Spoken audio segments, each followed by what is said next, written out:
jujur kepada Allah. Adik-adik, berlakulah jujur. Ketika kamu merasa beban hidupmu begitu berat, cukup kepada Allah sajalah mengadu. Enggak usah cari sandaran bahu. Apalagi bahunya ternyata bahunya suami orang.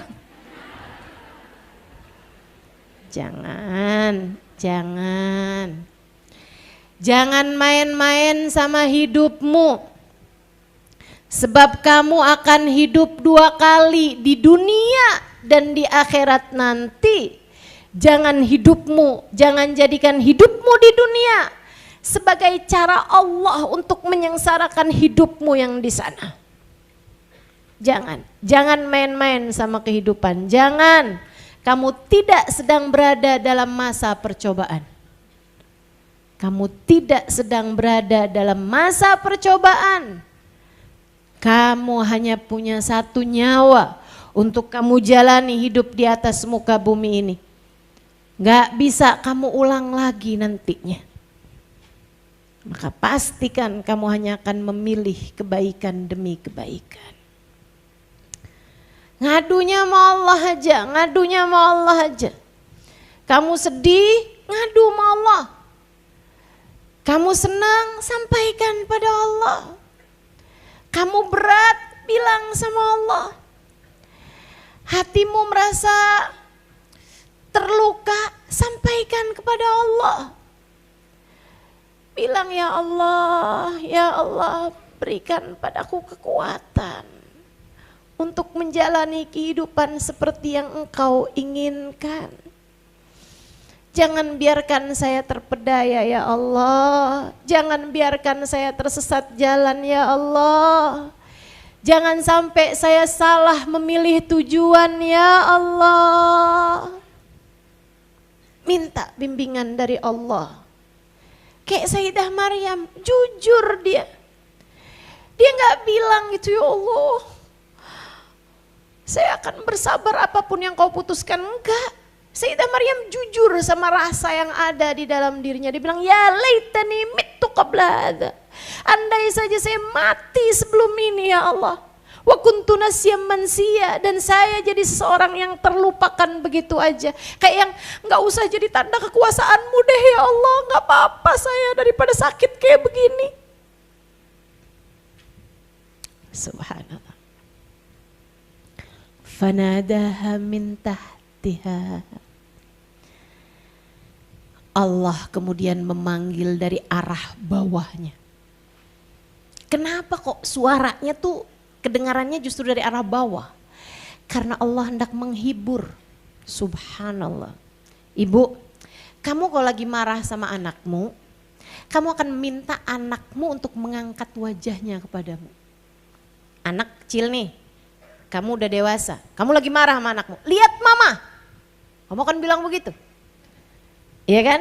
Malah kalau perlu kamu dongakin dagunya kayak begini. Mama lagi ngomong sama kamu, lihat mama.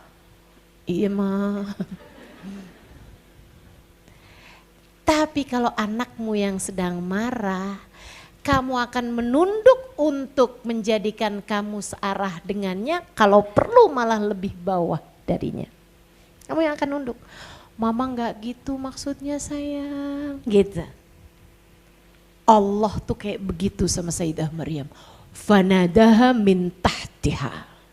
Allah memanggilnya dari arah bawahnya. Ini yang saya lagi bacain ada di surat Maryam ini ya. Teman-teman boleh nanti kapan-kapan baca surat Maryam. Kapan-kapan kalau saya ada waktu, tapi saya nggak mau janji deh. Saya senang kalau lagi baca Quran gitu. Ya Allah, indahnya firman-firman Allah. Sayang banget teman-teman saya muslimah di Indonesia nih banyak yang gak ngerti. Betul? Ya saya seneng ngajarin tafsir Quran gitu. Saya pernah bahas tuh surat Yusuf. Nah, mudah-mudahan. Tapi waktu saya bahas surat Yusuf itu lagi masa pandemi. Masa kita mesti nunggu pandemi lagi? Buat bahas surat Maryam. Insyaallah.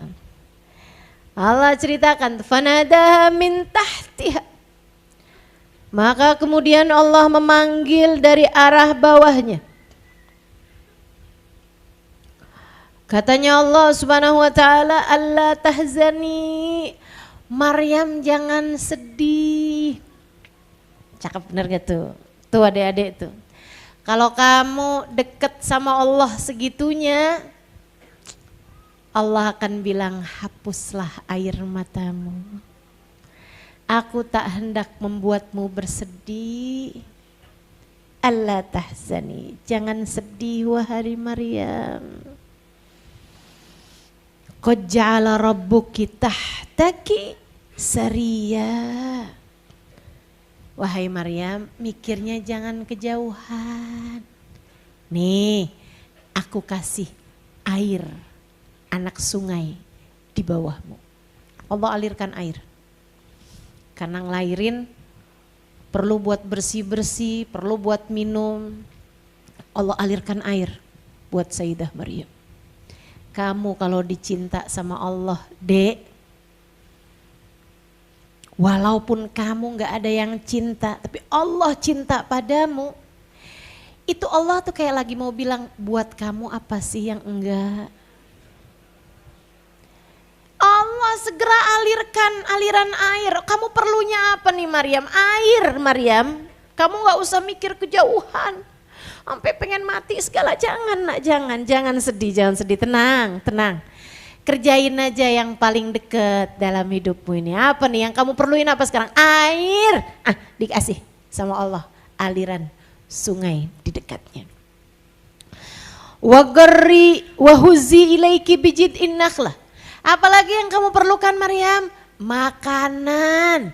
Kamu melahirkan perlu makanan, energi, sumber energi. Apa Allah kasih? Huzi ilaiki bijid'in nakhlah. Itu padahal bukan musimnya buah kurma. Enggak lagi musimnya mateng. Allah cepetan bikin, Allah segera membuat buah-buah kurma yang ada di atasnya langsung siap dimakan saat itu juga. Tapi Maryam tetap harus ada usaha. Huzi ilaiki bijid'in nakhlah. Wahai Maryam, goyangkan pohonnya. Tusaqit aliki rutuban janiyya. Maka akan berguguranlah buah kurma yang segar untuk kamu makan. Padahal yang namanya buah kurma itu teman-teman lebih kuat pegangannya daripada buah kelapa.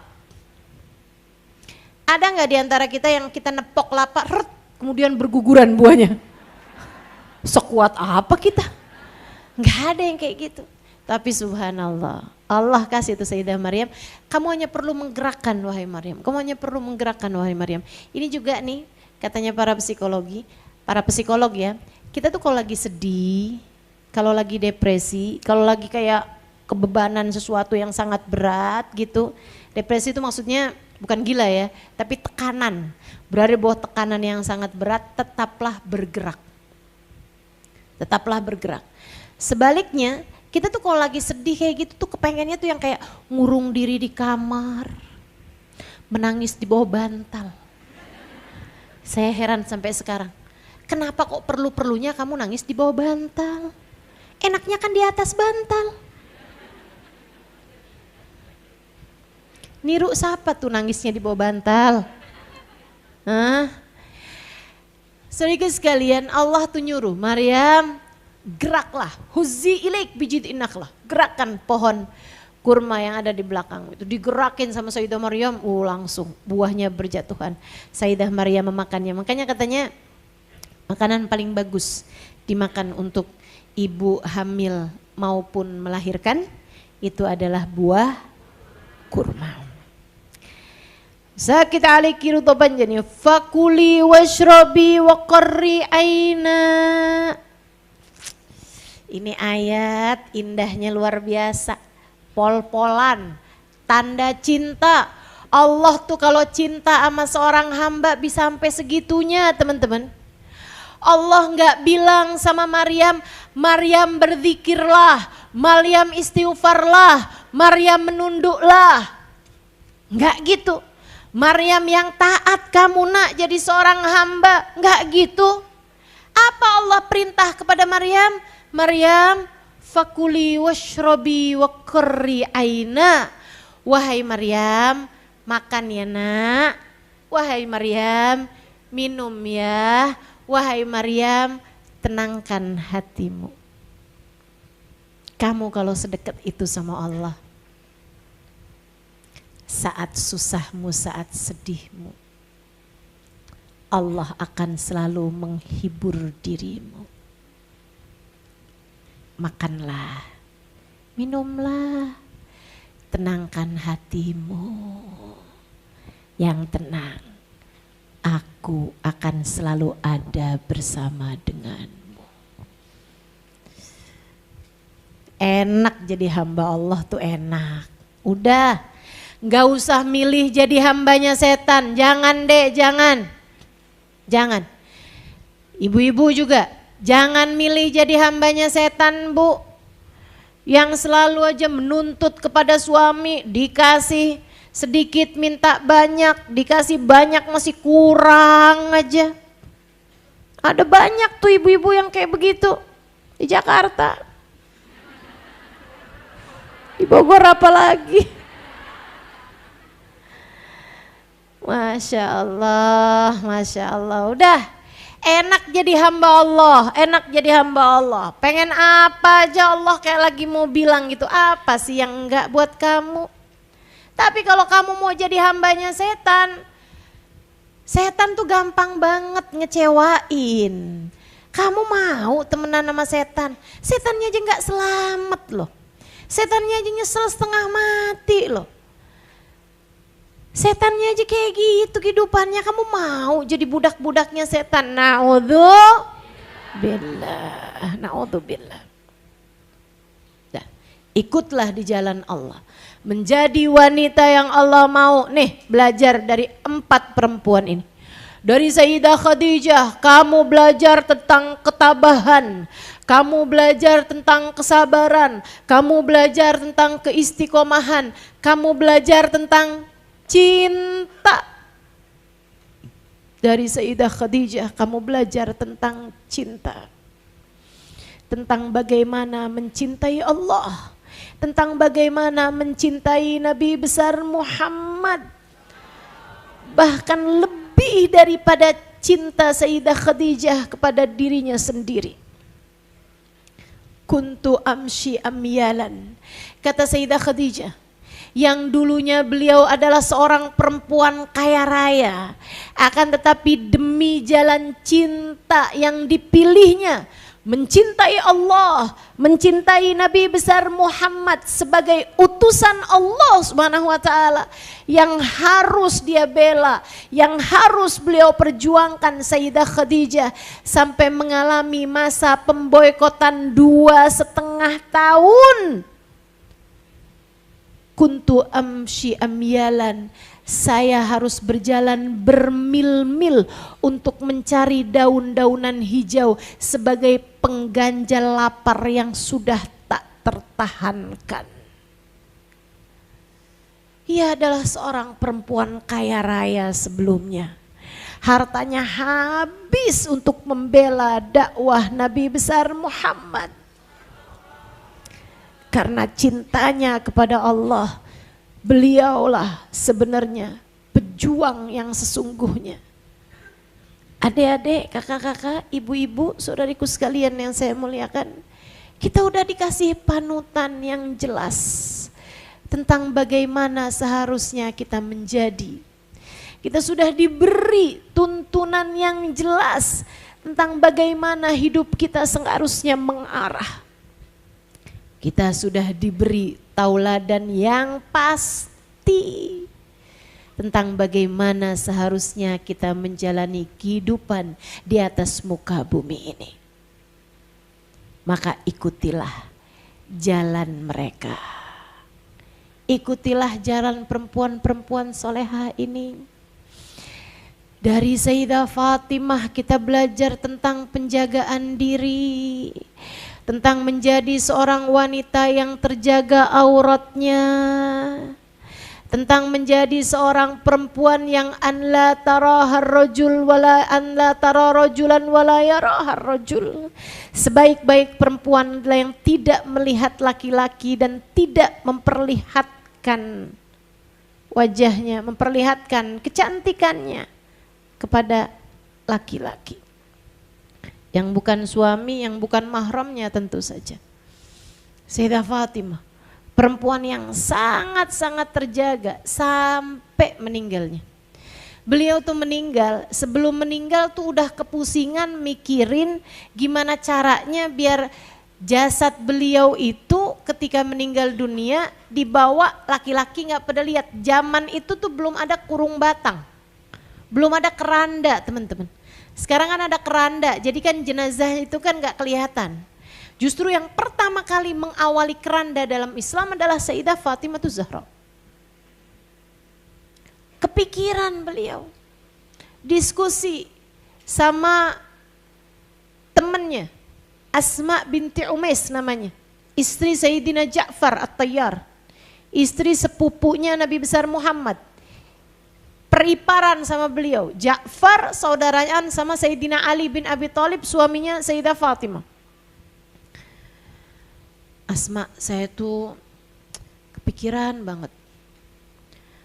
Nanti kan kalau saya meninggal nih, orang jadi tahu Fatimah itu kurus, apa gemuk, Fatimah tuh tinggi apa pendek. Gimana ya Asma? Oh, kamu kepikiran itu Fatimah. Saya waktu beliau asalnya hijrah, menemani suaminya ke Habasyah. Tahu banyak hal di luar-luar negeri gitu. Kata Asma binti Umais, saya pernah lihat orang meninggal tuh ditutupin kurung batang, ditutupin kayu-kayu gitu. Fatimah, kamu ingat gak modelnya? Ingat. Boleh gak kamu kasih tahu kepada suamimu biar dia ngasih tahu kepada tukang kayu? Oh boleh, boleh. Dia kasih tahu pada suaminya, suaminya ngasih tahu kepada tukang kayu, dibikinkanlah keranda. Jadi Sayyidah Fatimah tuh beberapa hari, beberapa bulan sebelum meninggal dunia udah siap-siap kerandanya. Masya Allah. Dari gak maunya tubuh beliau dilihat sama laki-laki. Bagaimana denganmu Dek?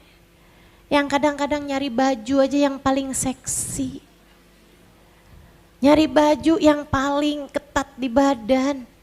Yang memperlihatkan lekuk-lekuk tubuh. Dan seada-adanya. Buat bisa kelihatan cantik di hadapan laki-laki. Jangan, kamu jauh lebih berharga daripada itu sayang. Kamu jauh lebih berharga daripada itu. Biarkan dirimu hanya menjadi konsumsi yang halal bagimu. Abisnya Ustazah punya suami gak sayang, gak pernah muji saya. Ada laki-laki lain yang muji saya, jadilah saya kirimin foto saya sama dia. Enggak. Jangan jadi wanita murahan. Enggak apa-apa. Suamimu tidak pernah memujimu, enggak apa-apa. Kamu biarkan terpuaskan di akhirat. Ketika kamu bisa melaju menuju surga secepat kilat. Enggak apa-apa. Andai di dunia tak ada yang mengagumi dirimu, enggak apa-apa. Enggak apa-apa. Kekaguman memang bukan di dunia tempatnya. Kekaguman itu tempatnya nanti di akhirat. Ngapain jadi sumber kekaguman di dunia jika menjadi sebab kehinaanmu di akhirat nanti? Jangan. Jadilah perempuan yang terjaga di dunia. Hingga kelak di hari akhirat Allah akan memuliakanmu di sana. Sayyidah Fatimah Dek selalu jadi perempuan VIP. selalu jadi perempuan yang kelasnya tertinggi. Sampai Nabi Muhammad mengatakan tentangnya, amatardain ya Fatimah innaki sayyidah nisa ahlil jannah. Tidakkah engkau ridha wahai Fatimah, Allah telah memilihmu sebagai wanita pemimpin wanita surga. Ratunya surga Sayyidah Fatimah. Sehingga Sayyidah Fatimah akan mendapatkan kekaguman bukan di dunia. Bukan ketika laki-laki mengagumi kemolekan badannya, keindahan wajahnya, kecantikan dirinya, bukan. Sayyidah Fatimah, laki-laki tidak ada yang tahu apakah kulit wajah Sayyidah Fatimah mulus ataukah berjerawat. Laki-laki nggak ada yang pernah lihat seperti apa wajahnya Sayyidah Fatimah Zahra kecuali suaminya, anak-anaknya, dan tentu saja ayah beliau baginda kita Nabi besar Muhammad. Beliau sangat menjaga dirinya. Untuk itulah Allah Subhanahu wa taala akan memberikan penghormatan tertinggi kepada Sayyidah Fatimah di akhirat nanti. Allah bercerita, Nabi Muhammad menyampaikannya, bahwa kelak di hari akhirat ketika manusia berada di padang mahsyar, ketika jembatan Sirat telah dibentangkan, ketika Nabi Muhammad telah melewati jembatan tersebut, ada masanya ketika penghuni mahsyar diharuskan menundukkan kepalanya. Ya ahlul mahsyar ghuddu ru'usakum, wahai penghuni mahsyar tundukkan kepala kalian semuanya. Watruku absarakum, menundukkan pandangan kalian semua. Disuruh tundukin kepala, tundukin pandangan, jangan ada yang lihat-lihat ke atas, nunduk semuanya. Kenapa nih? Ada apa nih? Ini kayak pejabat kalau mau lewat mobil semua diberhentikan. Ini bukan cuman mobil, kendaraan yang diberhentikan, tapi wajah orang semahsyar semuanya diwajibkan untuk menunduk. Bahkan pandangan mata mereka pun diwajibkan untuk menunduk semuanya. Apa yang terjadi? Kenapa nih? Fa inna Fatimah bintu Muhammad satamurru ala sirat. Sebab Fatimah putri Nabi Muhammad akan segera melangkah melewati jembatan Sirat. Sayyidah Fatimah mau bergerak menuju jembatan Sirat, ada pengumumannya terlebih dahulu. Pejabat tertinggi di akhirat, pejabat tertinggi di surga, pejabat tertinggi di akhirat. Kabar gembiranya saudaraku sekalian, wa wara'aha kaukabun azim. Di belakang Sayyidah Fatimah ada rombongan perempuan-perempuan yang sangat banyak.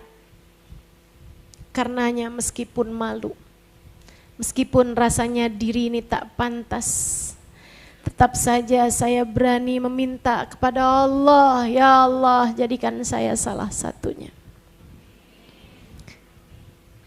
Dan meskipun kita semuanya rasanya tak pantas, akan tetapi kita tetap saja seharusnya berdoa, ya Allah jadikan saya sebagai salah satunya. Di belakang Sayyidah Fatimah Zahra, amin. Di belakang Sayyidah Fatimah Zahra, amin. Di belakang Sayyidah Fatimah Zahra, amin ya Rabbal alamin. Lisannya terjaga dari menyakiti orang lain. Lisannya tak pernah berkata kata kasar apalagi kotor. Lisannya tak pernah berbohong, lisannya tak pernah bergosip, lisannya tak pernah melukai perasaan siapapun. Ia adalah seorang perempuan yang sangat terjaga dari segala macam bentuk dosa. Ia tundukkan matanya dari semua yang tidak diperkenankan. Hatinya hanya penuh dengan kasih sayang terhadap semua umat. Dan mereka adalah orang-orang yang bisa bersedekah bahkan dengan seluruh harta yang mereka punya. Bisa memberi makan dengan seluruh makanan yang mereka punya. Kita ikuti jalan kehidupan wanita-wanita solehah ini. Hingga kelak di akhirat kita dapat dikumpulkan bersama dengan mereka. Amin. Hingga di akhirat kita dapat dikumpulkan bersama dengan mereka. Amin. Selebihnya dunia sih cuman begini-begini aja, Bu. Selebihnya dunia mah cuman segini-gini aja deh. Selebihnya dunia cuma gini-gini aja. Apa yang kamu harapkan dari dunia yang sementara dan fana ini? Jangan sampai kerakusanmu, keinginanmu terhadap dunia membuatmu terbatalkan dari kesenangan-kesenangan indah di surga. Jangan sampai keinginanmu terhadap kesenangan-kesenangan dunia yang sedikit dan sebentar ini membuatmu kehilangan kesenangan-kesenangan yang bisa kamu dapatkan dengan kekal dan selama-lamanya kelak di surga. Maka bersabarlah terhadap segala macam jenis kesulitan-kesulitan dalam kehidupan. Qanaahlah, terimalah apapun yang telah Allah Subhanahu wa taala putuskan dalam kehidupanmu. Istiqomahlah dalam kebaikan, tetaplah menjadi wanita yang penuh dengan ketaatan. Ikutilah wanita-wanita solehah yang telah mendahului kita di masa sebelum kita ada di atas muka bumi ini. Semoga dapat diamalkan ala hadhihi niyah wa bikulli niyatin salihah wa ila hadratin Nabi Muhammad sallallahu alaihi wa ala alihi wa sahbihi wasallam. Al-Fatihah.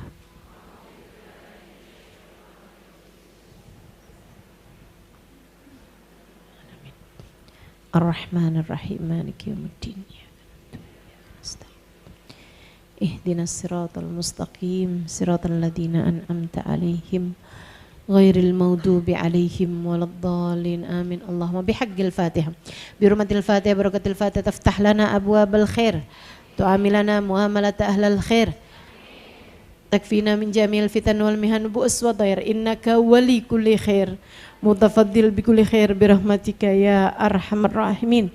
Allahumma inna nas'aluka ziyadatan fid din, barakatan fil umur, wa sihhatan fil jasad, wa sa'atan fil rizki, wa taubatan qabla al maut, wa syahadatan 'inda al maut, wa maghfiratan ba'da al maut, wa afwan 'inda al hisab, wa amanan minal adab, wa nasiban minal jannah, wa rizukna an-nadhar ila wajhikal karim. Allahumma afina min balaik, wa uzi'na syukra na'maik, wa adikna barda afik, wa halawata munajatik.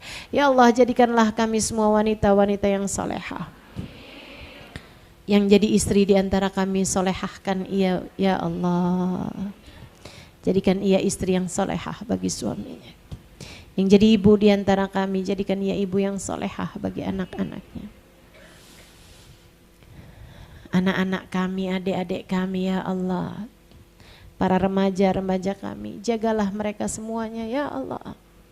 Jauhkan mereka dari segala dosa yang dapat menjadi sebab penyesalan mereka dunia maupun akhirat.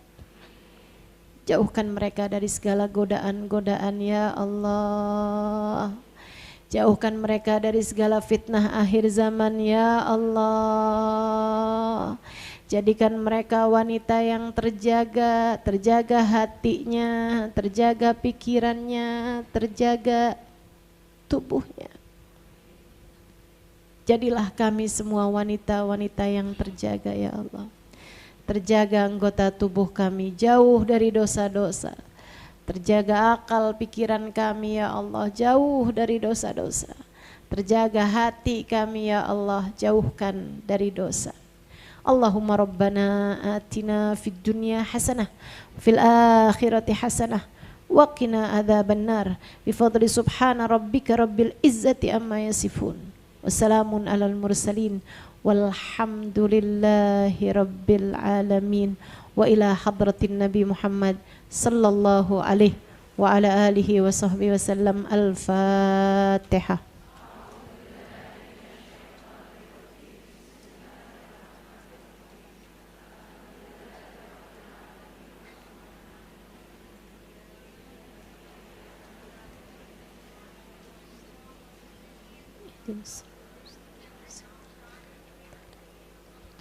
Waladhdallin amin. Taqabbalallah minna wa minkum taqabbal ya karim. Mudah-mudahan bermanfaat.